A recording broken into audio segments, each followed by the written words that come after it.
Hello नमस्कार दोस्तों। इस वीडियो में हम डिस्कशन करेंगे 2019 में जीएस पेपर वन में एक क्वेश्चन आया था भूगोल में कि वैश्विक तापन के प्रवाल जीवन तंत्र पर प्रभाव का उदाहरणों के साथ आकलन कीजिए। जो ग्लोबल वार्मिंग है उसका इम्पैक्ट क्या पड़ रहा है कोरल लाइफ सिस्टम के ऊपर, तो उदाहरण के साथ बताना है। तो इससे पहले कि इस प्रश्न पर हम डिस्कशन करें, पहले एक चैप्टर है, इसको हम पढ़ लें अच्छे से ध्यान से। उस चैप्टर का नाम ही है प्रवाल एवं प्रवाल भित्तियाँ, कोरल्स एंड कोरल रीफ। तो एकदम रट्टा मारेंगे एक एक फैक्ट को इसमें से, उसके बाद इस प्रश्न को हम हल करेंगे। और कई सारे प्रश्न इस प्रकार से आ चुके हैं, ऐसे देखिए। प्रवाल भित्ति विरचना के लिए आपदा, ये सब चीज़ें है ना। प्रवाल भित्ति के विकास में प्रवाल द्वीप वलय एक चुनौतीपूर्ण व्याख्या प्रस्तुत करता है, विवेचना कीजिए। क्लाइव विल्किंसन रिपोर्ट के संदर्भ में प्रवाल विरंजन कोरल ब्लीचिंग पर हाल के प्रेक्षणों का एक विवरण दीजिए। ऐसे बहुत सारे क्वेश्चन हैं, तो उसको हम देखेंगे लास्ट में। पहले इस चैप्टर को ध्यान से पढ़ते हैं और इसमें से इम्पोर्टेंट फैक्ट को हम रट्टा मारते हैं। पहले सामान्य परिचय है ना, प्रवाल क्या होता है, प्रवाल भित्ति क्या होती है। तो सामान्य परिचय पहले। अंतः सागरीय रूपों में प्रवाल भित्तियां तथा एटॉल अपना अलग ही महत्व रखते हैं। इनका निर्माण सागरीय जीव मूंगे या कोरल पॉलिप के अस्थि पंजरों के समेकन तथा संयोजन द्वारा होता है। तो इसका निर्माण कैसे होता है, तो इनका निर्माण होता है सागरीय जीव मूंगे या कोरल पॉलिप के अस्थि पंजरों के समेकन तथा संयोजन द्वारा होता है। अस्थि पंजर में उसका जो कवर होता है, मतलब कि एक छोटा सा जीव होता है मूंगा, उसके ऊपर एक कैल्शियम का एक परत होता है ना। यही परत जब निकल जाता है, ये जो परत है निकल जाएगा जब, तो वो नीचे जा कर के पट जाएगा, डिपॉजिट हो जाएगा। ऐसे पढ़ते पढ़ते पढ़ते पढ़ते एक पूरा एक भित्ति बन जाता है समुद्र के अंदर में, जिसको कहते हैं प्रवाल भित्ति। ठीक, जैसे ऐसा कोई स्थान है समुद्र के अंदर, ये समुद्र है, पानी है, तो यहाँ पे कोरल्स पन पे खूब सारे कोरल पैदा हो गए। उसके कवर जो है पट गए, बूढ़े हो गए, तो कवर निकल गया, वो कवर सारा सारा इसमें पट गया। फिर इसके ऊपर नए मूंगे घर बना लिए, वो नए मूंगों का भी जो वो है पट गया। तो ऐसे पढ़ते पढ़ते पढ़ते पढ़ते पूरा एक भित्ति दीवार बन जाता है समुद्र के अंदर, जिसको कहते हैं प्रवाल भित्ति। तो इनका निर्माण कैसे होता है जान गए कि सागरी जीव मूंगे या कोरल पॉलिप कहा जाता है, उसके अस्थि पंजरों के समेकन, यानी उनके जो अस्थि पंजर हैं, जो कवर हैं कैल्शियम के, वो सारे के सारे जब समेकित हो जाते हैं, इकट्ठा हो जाते हैं और फिर वो मिल जाते हैं, संयोजित हो जाते हैं, तो बनता है प्रवाल भित्ति। कोरल उष्ण कटिबंधीय महासागरों में पाए जाते हैं। ध्यान रहे, ये कोरल कहाँ पाए जाते हैं, तो कोरल उष्ण कटिबंधीय महासागरों में पाए जाते हैं तथा चूने पर निर्वाह करते हैं, तथा चूने पर निर्वाह करते हैं। एक स्थान पर असंख्य मूंगे एक साथ समूह में रहते हैं तथा अपने चारों ओर चूने की खोल बनाते हैं। मूंगा मर जाता है तो उसकी खोल के ऊपर दूसरा मूंगा अपनी खोल बनाने लग जाता है। इस क्रिया के कारण एक लंबे समय के अंदर एक विस्तृत भित्ति रीफ बन जाती है, जिसे प्रवाल भित्ति कोरल रीफ कहते हैं। प्रवाल भित्ति का निर्माण कहाँ होता है, तो 25 डिग्री उत्तरी अक्षांश से 25 डिग्री दक्षिण अक्षांश के मध्य पाया जाता है। प्रवाल भित्तियाँ पाई जाती हैं। तो प्रवाल भित्तियाँ पाई जाती हैं कहाँ, उष्ण कटिबंधीय महासागरों में पाई जाती हैं। उसकी भी बात करें तो 25 डिग्री से लेकर के 25 डिग्री के बीच में पाए जाते हैं। ये अर्थ है, तो 25 डिग्री नॉर्थ से लेकर के 25 डिग्री साउथ के बीच में पाए जाते हैं प्रवाल, जो कि उष्ण कटिबंधीय महासागरों में पाए जाते हैं। प्रवाल के 25 डिग्री उत्तर से 25 डिग्री दक्षिण अक्षांशों के मध्य किसी द्वीप या तट के सहारे या यथोचित गहराई पर स्थित अंतः सागरीय चबूतरों पर होता है। यानी कि जैसे कि महासागर गहरा है तो शायद इसमें ना पनप पाए, क्योंकि सूर्य का प्रकाश इतनी गहराई तक आ नहीं पाएगा। अब कोई महासागर ऐसा है जो ऐसे हो, वह चबूतरा टाइप का ऐसे बन गया हो, फिर ऐसे महासागर हो ऐसे करके, तो ये चबूतरा यहाँ तक सूर्य का प्रकाश आ सकता है, लेकिन ये ज़्यादा गहरा है तो शायद यहाँ तक ना आ पाए, यहाँ तक ना आ पाए, तो यहाँ पर नहीं बन पाए। लेकिन महासागरों के अंदर में जो चबूतरा वाला इलाका हो जाता है, इस चबूतरे वाले इलाके तक सूर्य का प्रकाश पहुँच सकता है, तो यहाँ पर मूंगा या पॉलिप जो है, कोरल पॉलिप, उनके पनपने की संभावना बनी रहती है। तो वही करा 25 डिग्री उत्तर से 25 डिग्री दक्षिण अक्षांशों के मध्य किसी द्वीप या तट के सहारे या यथोचित गहराई पर स्थित अंतः सागरीय चबूतरों पर होता है। प्रवाल यानी मूंगा जल के बाहर जीवित नहीं रह सकता है, अतः प्रवाल भित्ति सदैव या तो सागर तल के नीचे या सागर तल तक ही पाई जाती है। ठीक है, प्रवाल जल के बाहर जीवित नहीं रह सकता, अतः प्रवाल भित्ति सदैव या तो सागर तल के नीचे या सागर तल तक ही पाई जाती है, उसके ऊपर प्रवाल नहीं पाई जाती है। उल्लेखनीय है कि प्रवाल में उष्ण कटिबंधीय सदाबहार वर्षा वनों की तुलना में अधिक विविधता पाई जाती है। ध्यान रहे भैया कि प्रवाल जो भित्ति है, प्रवाल द्वीप है, उसमें उष्ण कटिबंधीय सदाबहार वन, वर्षा वन, वहाँ पर तो खूब डाइवर्सिटी, बायोडाइवर्सिटी पाई जाती है। तो पता ही होगा कि उष्ण कटिबंधीय सदाबहार वर्षा वन में खूब ज़्यादा जैव विविधता पाया जाता है, लेकिन प्रवाल में उष्ण कटिबंधीय सदाबहार वर्षा वनों की तुलना में अधिक विविधता पाई जाती है, क्योंकि प्रवालों की इकाई, दहाई, सैकड़ा, हजार, 10,000, लाख, 10 लाख, 10 लाख प्रजातियां हैं। वाह, क्योंकि प्रवालों के 10 लाख प्रजातियां हैं, जिनमें से केवल 10% प्रजातियों का ही अध्ययन किया जा सका है। प्रवालों को सामुद्रिक वर्षा वन, rain forest of the oceans कहा जाता है। ये ध्यान रहे प्रीलिम्स के पॉइंट ऑफ व्यू से कि प्रवालों को सामुद्रिक वर्षा वन यानी rain forest of the ocean कहा जाता है। तो फिर से कुछ बातें देख लें। इनका निर्माण कहाँ पर होता है, मतलब कैसे होता है? तो जीवों जो सागरीय जीव मूंगे या कोरल पॉलिप के अस्थिपंजरों के समेकन तथा संयोजन द्वारा होता है। कोरल उष्ण कटिबंधीय महासागरों में पाए जाते हैं, चूने पत्थर पर निर्वाह करते हैं। एक स्थान पर असंख्य मूंगे एक साथ समूह में रहते हैं तथा अपने चारों ओर चूने की खोल बनाते हैं। मूंगा मर जाता है तो उसकी खोल के ऊपर दूसरा मूंगा अपनी खोल बनाने लग जाता है। इस क्रिया के कारण एक लंबे समय के अंदर एक विस्तृत भित्ति बन जाती है, जिसे प्रवाल भित्ति, कोरल रीफ कहते हैं। प्रवाल भित्ति का निर्माण 25 डिग्री उत्तर से 25 डिग्री दक्षिण अक्षांशों के मध्य किसी द्वीप या तट के सहारे या यथोचित गहराई पर स्थित अंतः सागरीय चबूतरों पर होता है। प्रवाल या मूंगा जल के बाहर जीवित नहीं रह सकता है, अतः प्रवाल भित्तियां सदैव या तो सागर तल के नीचे या सागर तल तक ही पाई जाती हैं। प्रवाल में उष्ण कटिबंधीय सदाबहार वर्षा वनों की तुलना में अधिक विविधता पाई जाती है, क्योंकि प्रवालों के 10 लाख प्रजातियां हैं, जिनमें से 10% प्रजातियों का ही अध्ययन किया जा सका है। प्रवालों को सामुद्रिक वर्षा वन कहा जाता है। तो ये हो गया परिचय। अब देखते हैं कि प्रवाल जंतु क्या है। ये प्रवाल जंतु है ना, मूंगा प्रवाल पॉलिप ये सब है क्या? तो जंतु प्रवाल जिसे पॉलिप कहते हैं, अपने द्वारा बनाई गई चूने की खोल में रहता है। तो प्रवाल कहाँ रहता है? जंतु जो प्रवाल है, मूंगा जो है, जिसे पॉलिप भी कहा जाता है, अपने द्वारा बनाई गई चूने की खोल में रहता है।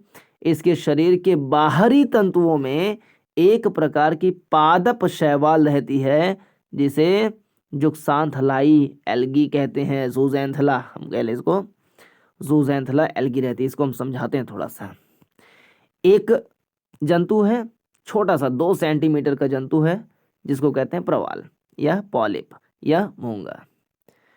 इसके चारों ओर एक खोल रहती है कैल्शियम की, कैल्शियम का कवर हो, जैसे अंडा है, अंडा के चारों ओर एक कवर होता है कैल्शियम का ही, वो भी कवर होता है। ऐसे ही जो मूंगा है उसके चारों ओर कैल्शियम का एक परत होता है। इसके शरीर के बाहरी तंतुओं में, यानी कि जो जो बाहरी हिस्सा है ये कैल्शियम का, इसके ऊपर एक एल्गी आकर के अपना घर बना लेता है। एल्गी मतलब होता है समुद्र में पाई जाने वाली जो घास होती है, जिसको सी वीड कहा जाता है, SEACWEED, सी वीड, समुद्री घास, तो घर बना लेता है। इस सी वीड का नाम क्या है? ज़ूज़ैंथेला एल्गी। स्पेलिंग क्या है? ZOO जैन XAN, थैला THALLAE, तो ज़ूज़ैंथेला एल्गी घर बना लेता है, जिसे ज़ूज़ैंथेला एल्गी कहते हैं। यह शैवाल प्रकाश संश्लेषण विधि से भोजन बनाती है, यानी कि ज़ूज़ैंथेला एल्गी को अगर भोजन बनाना है तो सनलाइट का होना ज़रूरी है। तो यह शैवाल प्रकाश संश्लेषण विधि से भोजन बनाती है, जिससे अपना विकास करती है,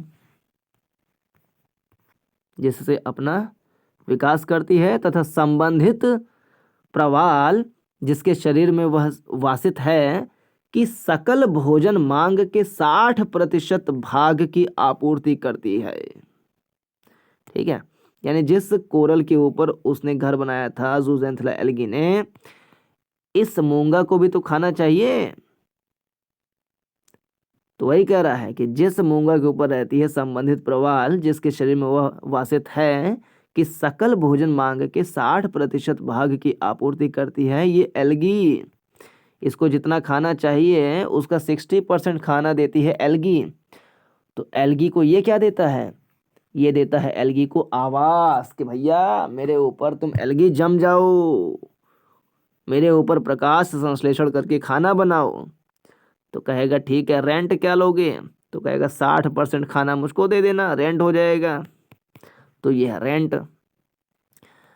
तो फिर से देखें, तो मूंगा है, इसके ऊपर ज़ूज़ैंथेला एल्गी ने घर बना लिया है।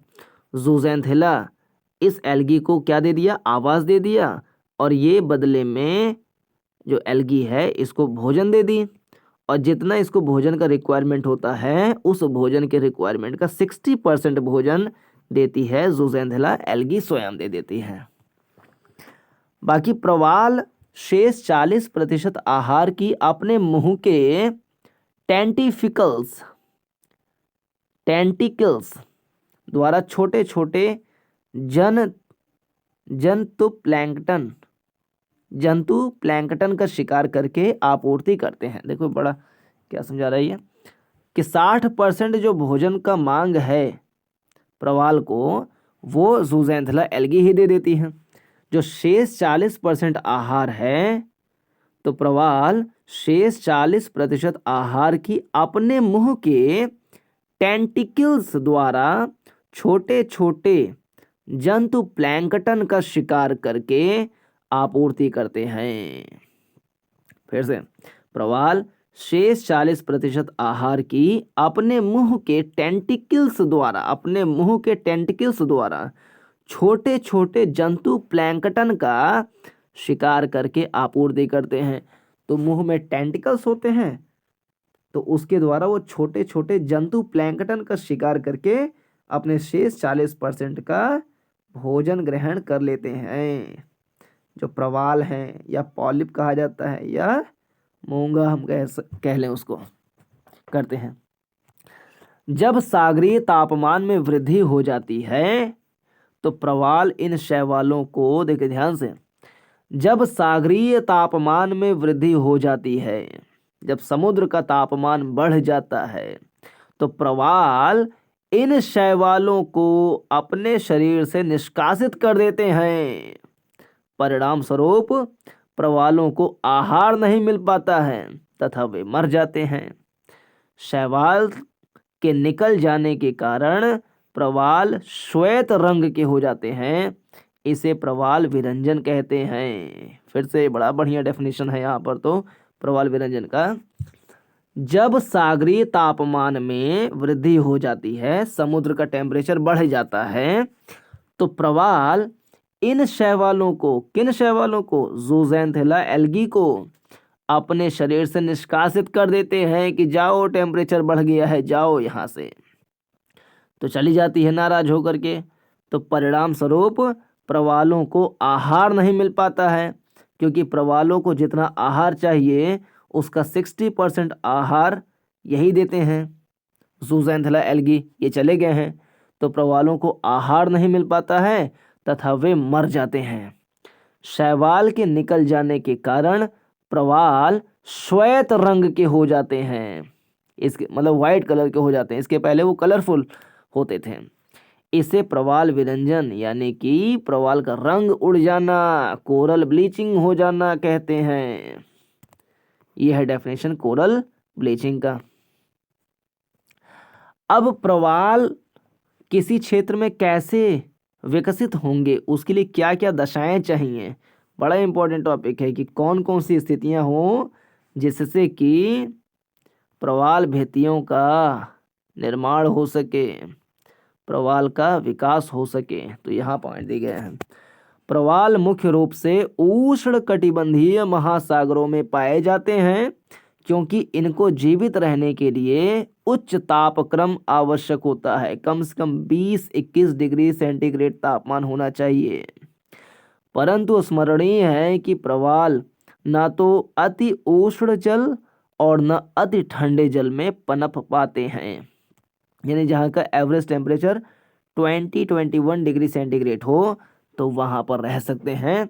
और उष्णकटिबंधीय महासागरों में 25 डिग्री नॉर्थ से लेकर के 25 डिग्री साउथ तक सामान्यतः ये पाए जाते हैं।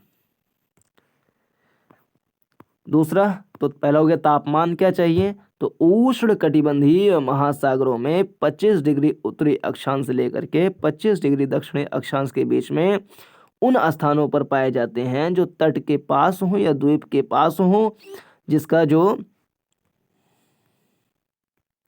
गहराई है वो अंतः असलीय मतलब अंतः सागरीय में एक चबूतरे पर हो, जहाँ पर सूर्य का प्रकाश पड़ता हो, और उस वाले क्षेत्र में समुद्र में औसत जो तापमान है वो 20-21 डिग्री सेंटीग्रेड होता हो, तो वहाँ पर प्रवाल के पनपने की संभावना ज़्यादा होती है। अगला, प्रवाल कम गहराई तक पाए जाते हैं, अधिक गहराई में प्रवाल नहीं पाए जाते। प्रवाल कम गहराई तक पाए जाते हैं, 200 से 250 फीट, अरे फीट छोड़ो, मीटर बात करें, 60 से 77, इतना कौन, तो 60 से 80 कर लें इसको, तो 60 से 80 मीटर से अधिक गहराई में प्रवाल मर जाते हैं। तो जो औसत वो है गहराई वो होना चाहिए 60, बहुत ज़्यादा हो गया तो 80 तक चल जाएगा, लेकिन इससे ज़्यादा गहरा हुआ तो प्रवाल मर जाएंगे। क्यों मर जाएंगे, तो क्योंकि इसके बाद सूर्य का प्रकाश प्रविष्ट नहीं हो पाता है। 60 से 100 मीटर 60 से 80 मीटर तक सूर्य का प्रकाश सामान्यतः ठीक ठाक पहुंच जाता है, लेकिन इसके गहरे तक सही से नहीं पहुंच पाता है। इस कारण से वहां पर प्रवाल नहीं जीवित रह सकते हैं, क्योंकि प्रवाल को जीवित रहने के लिए कम से कम तापमान 20 से लेकर के 21 डिग्री सेंटीग्रेड चाहिए होता है।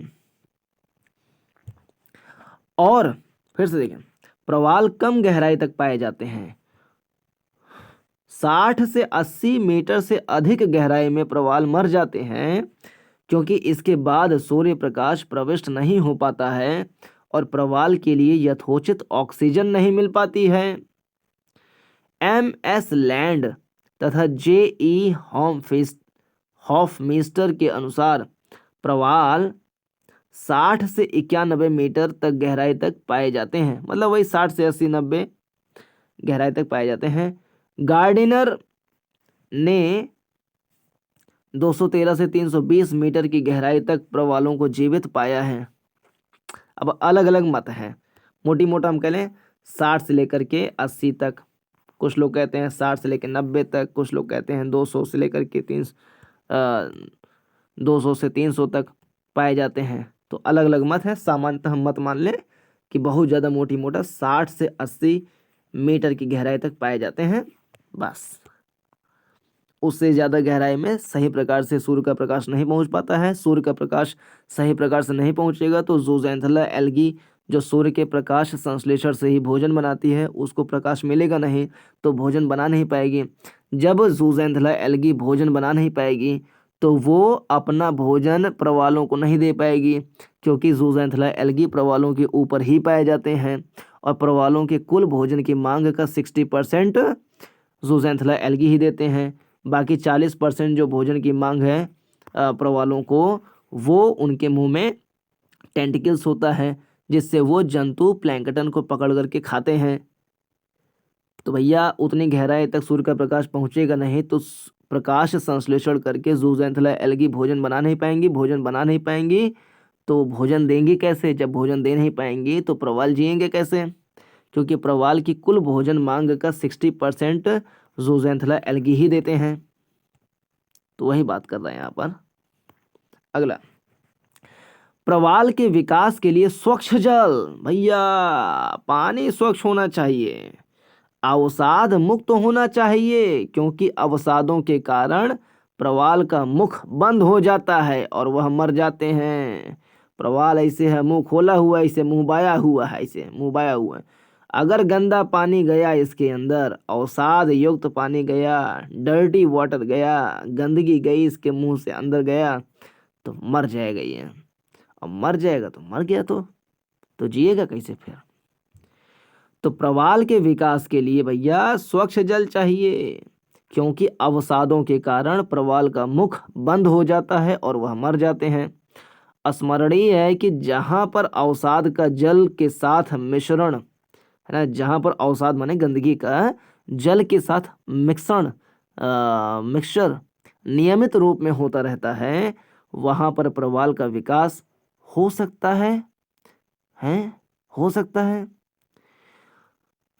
स्मरणीय है कि जहाँ पर अवसाद का जल के साथ मिश्रण नियमित रूप में होता रहता है, वहाँ पर प्रवाल का विकास हो सकता है, परंतु जहाँ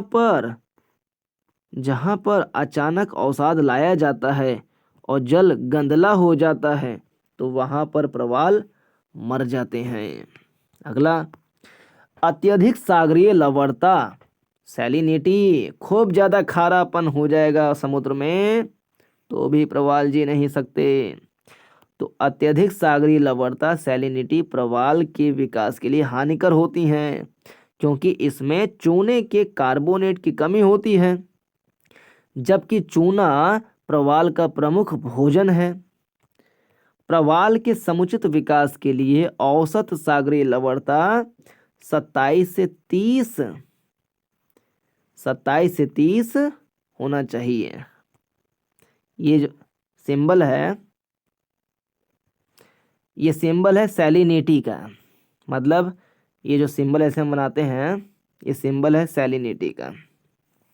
इसका मीन्स ये है कि 1000 ग्राम पानी लिए, 1000 ग्राम पानी में जितना ग्राम नमक घुला हुआ होता है उसे कहा जाता है उस पानी का सैलिनिटी, यानी कि लवणता। जैसे मान लो 1 लीटर लीटर नहीं, ग्राम में 1000 ग्राम पानी लिए और फिर इसमें पता लगा कि 1000 ग्राम पानी में 30 ग्राम नमक घुला हुआ है, तो इस पानी का जो लवणता है वो हो जाएगा 30, ये सिंबल बना देंगे तो 30 है इसकी लवणता, मतलब कि 1000 ग्राम पानी में 30 ग्राम नमक है।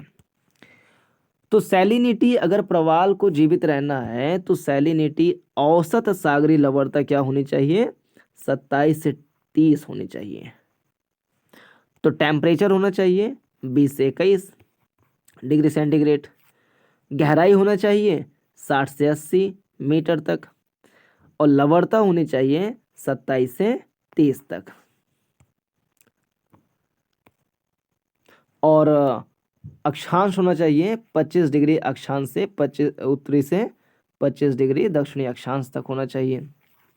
फिर किस प्रकार के महासागरीय क्षेत्र में? तो उष्ण कटिबंधीय महासागरीय क्षेत्र में ये पनप सकते हैं। बहुत ज़्यादा टेम्परेचर ज़्यादा नहीं होना चाहिए और टेम्परेचर बहुत ज़्यादा कम भी नहीं होना चाहिए। ये सब चीज़ें इसके विकास के लिए इम्पोर्टेंट होती हैं। पूर्ण स्वच्छ जल भी, देखिए आगे, पूर्ण स्वच्छ जल भी एकदम बढ़िया साफ सुथरा पानी है, तो पूर्ण स्वच्छ जल भी प्रवाल के लिए हानिकर होता है। यही कारण है कि नदियों के मुहानों के पास प्रवाल कम पाए जाते हैं, क्योंकि नदियों के मुहाने के पास पानी एकदम साफ सुथरा रहता है। तो इतना साफ सुथरा पानी नहीं चाहिए भैया, तो उसमें भी प्रवाल जीवित नहीं रह सकते हैं। क्यों नहीं रह सकते? क्योंकि स्वच्छ जल में पोषक तत्वों की कमी होती है। एकदम बढ़िया साफ सुथरा पानी, चिकना चोपड़ा पानी आ रहा है, उसमें पोषक तत्व है ही नहीं है, न्यूट्रिशन है ही नहीं। न्यूट्रिशन नहीं है तो बेचारे खाएंगे क्या? तो एकदम स्वच्छ पानी भी प्रवालों के विकास में बाधक है। लेकिन एकदम गंदला पानी आएगा तो भी मुंह में अवसाद भर जाएगा, तो भी वो मर जाएंगे। सागरीय तरंगें तथा धाराएं प्रवालों के लिए लाभदायक होती हैं। अरे भैया वाह! सागरीय तरंगें जो हैं तथा धाराएं प्रवालों के लिए लाभदायक होती हैं, क्योंकि इनके द्वारा प्रवालों के लिए भोजन लाया जाता है। यही कारण है कि बंद सागरों में कम प्रवाल पाए जाते हैं। बंद सागर का एग्जाम्पल क्या है? सार्गेसो सागर, जो कैरेबियन सागर के पास पड़ता है। लैगून में, लैगून माने स्थल तथा प्रवाल भित्ति के बीच, लैगून में जीवित प्रवाल नहीं मिलते हैं, परंतु सागर की ओर इनका विकास तेजी से होता है। तरंगें तथा धाराएं प्रवाल भित्तियों के आकार निर्धारण में भी सहयोग करती हैं। इनके द्वारा गोलाकार प्रवाल भित्तियों का निर्माण होता है, जबकि प्रवाल भित्ति तथा स्थल के बीच स्थित गतिहीन सागरीय भाग में इनका आकार बाहर की ओर निकली लंबी लंबी शाखाओं के रूप में होता है। प्रवाल के विकास के लिए अंतः सागरीय चबूतरों की आवश्यकता होती है, जिनके ऊपर प्रवाल अपना घरौंदा बनाते हैं। इन अंतः सागरीय चबूतरों की स्थिति सागर तल से ऊपर 50 फैदम 300 फीट तक होनी चाहिए। मोटी मोटा 60 से 80 मीटर तक होनी चाहिए। फैदम की बात करें तो 50 फैदम तक होनी चाहिए।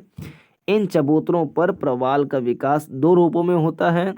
प्रवाल ऊपर की ओर बढ़ते जाते हैं तथा यह विकास तब स्थगित होता है जबकि प्रवाल सागर तल के ऊपर हो जाते हैं। दूसरे रूप में प्रवाल बाहर की ओर विकसित होते हैं। अगला क्या कारक है? मानवीय आर्थिक क्रियाकलापों यथा नगरीकरण, औद्योगिक विकास, वन विनाश आदि द्वारा भूमंडलीय तापमान में वृद्धि, ग्लोबल वार्मिंग होती है, जिसका प्रवालों पर प्रतिकूल प्रभाव पड़ता है।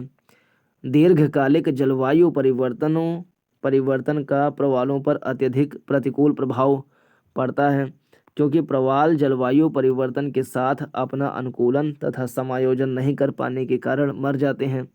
प्रवालों को सामान्यतया महासागरीय वर्षावन rain forest of the oceans कहते हैं। प्रवाल चरम तापमान वाले पर्यावरण में जीवित नहीं रह सकते। विज्ञानियों का दावा है कि मानव जनित भूमंडलीय ताप में वृद्धि के कारण अब तक 10% प्रवाल मर चुके हैं।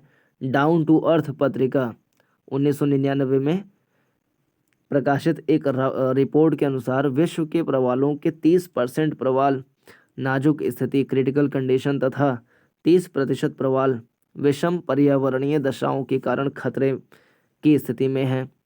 संयुक्त राष्ट्र संघ द्वारा गठित जलवायु परिवर्तन के अंतरशासकीय panel IPCC inter governmental panel on climate change की एक रिपोर्ट के अनुसार यदि भविष्य में होने वाले जलवायु परिवर्तन को नहीं रोका गया तो आगामी 30 वर्षों में प्रवालों का अस्तित्व ही संदिग्ध में हो जाएगा। प्रवालों के नष्ट होने की स्थिति में सागरीय आहार श्रृंखला फूड चेन ही विक्षुब्ध हो जाएगी तथा सागरीय जीवों का विनाश मैराइन लाइफ डिजास्टर हो जाएगा। सागरीय तापमान में वृद्धि होने से प्रवाल विरंजन कोरल ब्लीचिंग की प्रक्रिया प्रारंभ हो जाती है, जिस कारण प्रवाल मर जाते हैं। वास्तव में सागरीय जल के तापमान में वृद्धि होने से प्रवालों के मुख्य भोजन वाले हरे रंग के शैवालों एल्गी जो प्रवालों के शरीरों में वास करते हैं के बाहर निकल जाने के कारण, आहार न मिलने के कारण प्रवाल मर जाते हैं तथा उनका रंग श्वेत हो जाता है। इसे विरंजन ब्लीचिंग कहते हैं। ज्ञातव्य है कि पौधों, शैवाल भी पौधा ही है, का हरा रंग ही प्रकाश संश्लेषण फोटोसिंथेसिस में सहायक होता है। शैवाल का विरंजन श्वेत रंग हो जाने से प्रकाश संश्लेषण नहीं हो पाता है, जिस कारण शैवाल जो प्रवालों को आहार प्रदान करता है समाप्त हो जाते हैं।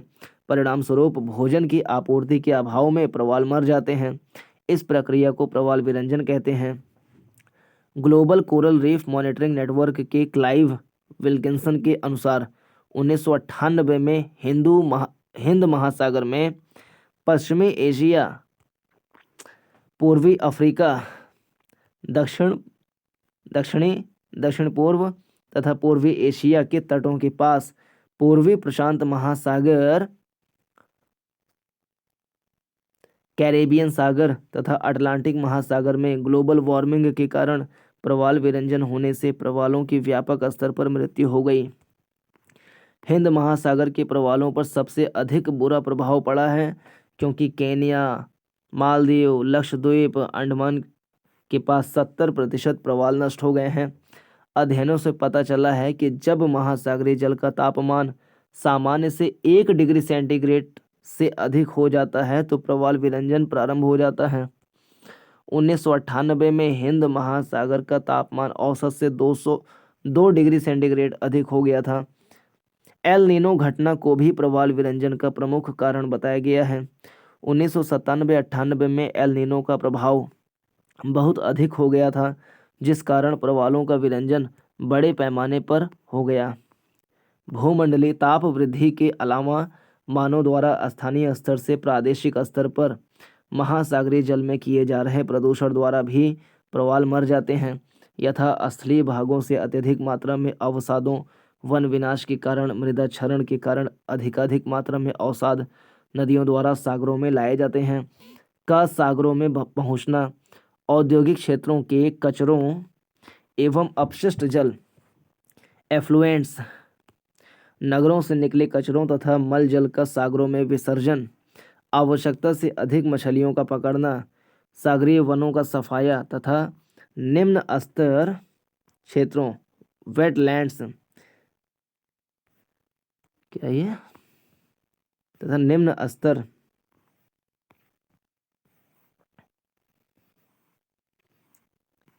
क्षेत्रों वेटलैंड्स का भराव, प्रवाल शैलों का खनन, प्रवाल के दुर्लभ प्रजातियों का संग्रह किया जाना आदि प्रवालों की मृत्यु के कारण बनते जा रहे हैं।